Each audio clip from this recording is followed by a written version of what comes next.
I miss Amy. Amy Safranek, my hairstylist. I miss her. I got a haircut today, and it's always just difficult in a new place to find someone to cut your hair, do your hair, whatever, and it can be a little demoralizing. I'm fine with my hair. It's okay. I really just wanted it cut. I just went in and said I just want the same thing shorter, and it's totally fine. Like, it was no problem. She did a fine job. But she kind of, like, when she did my hair, you can't really see it because I put it a little bit up, but she made it, like, curl, not curl, really, but, like, go in like this. I don't really like that. I'm not a fan of that.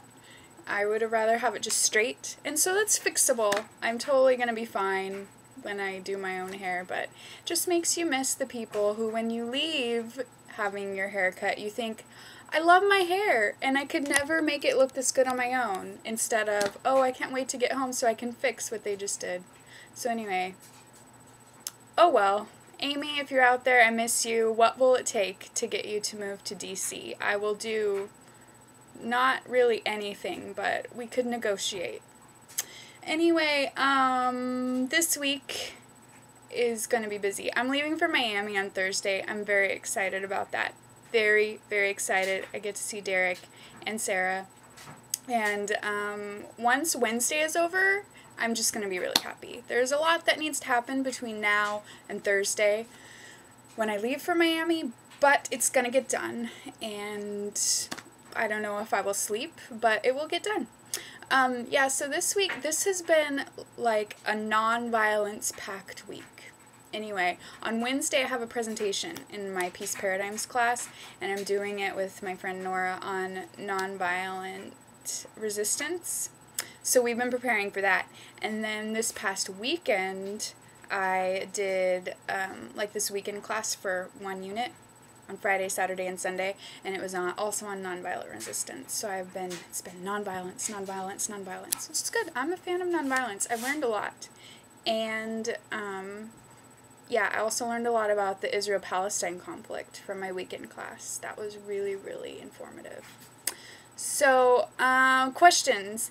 Derek wanted us to talk about our sister, or our sibling, my sister. I realized that I was wondering if we were all the oldest child, but I realized that Becky isn't. And Jen, I guess, is questionably still on the channel. I hope that she is, but I know she's been frustrated. Anyway, so we're not all the oldest, but yes, I have a sister. Her name is Suzanne, and going along with the theme of nonviolence, or violence rather, my sister Suzanne is pretty much the only person ever who I have been violent with. When we were growing up, would get in serious physical fights. I believe I threw a binder at her.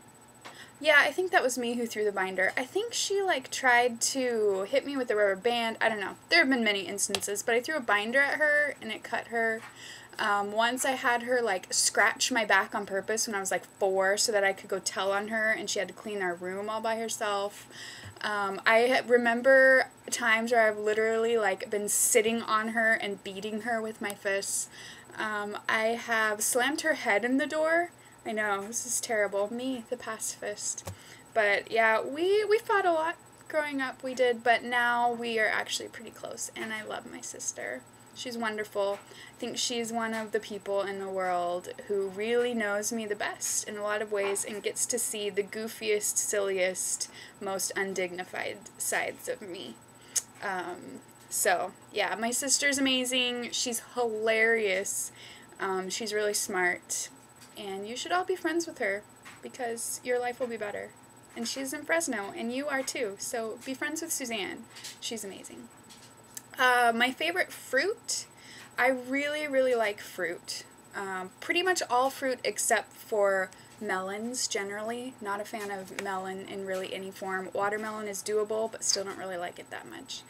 I really like berries, and if I had to pick my favorite fruit of all time, it would probably be boysenberries. I really, really like boysenberries. In Kyrgyz, boysenberries are called buldurkun, and one of my students had a buldurkun field, and she gave me a bunch of boysenberries once. because I told her I really liked them, and I told her I wanted to buy some from her, but of course that wasn't acceptable. So she just came over with a bunch of them and gave them to me for free, and I made a boysenberry pie from scratch.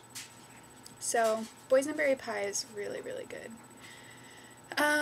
But yeah, I could go on and on about fruit. Pretty much I like all fruit a lot, but I'll stick with boysenberries. My question for this week is for you to tell me a scarf story. I know that might seem odd, but the weather here in DC dropped about 20 degrees in one day. So I'm now wearing sweaters and scarves when I go outside. And I was realizing that all of my scarves have stories. So I was going to share with you my scarf stories. This scarf, here you go. This was made by Robin Traylor, former Campus Life student. He is awesome. He made this for me before I left for Kyrgyzstan, and I took it with me there, and everyone in Kyrgyzstan, when I told them that a boy made it, they were shocked, because boys definitely do not make anything resembling clothes in Kyrgyzstan. So, and I love it. It's really, really, really warm, and I like the colors blue and green. This scarf, Kristen, my best friend, bought this for me. It's hard to, really show it in the screen, so woo! She bought this for me in Scotland. So this is from Scotland. I really like this scarf also. And this scarf, my third and final scarf, Steve, my wonderful cousin Steve, made this for me last Christmas for my Christmas present. It's really long. He was testing it on himself. He's significantly taller than me. But I really like it.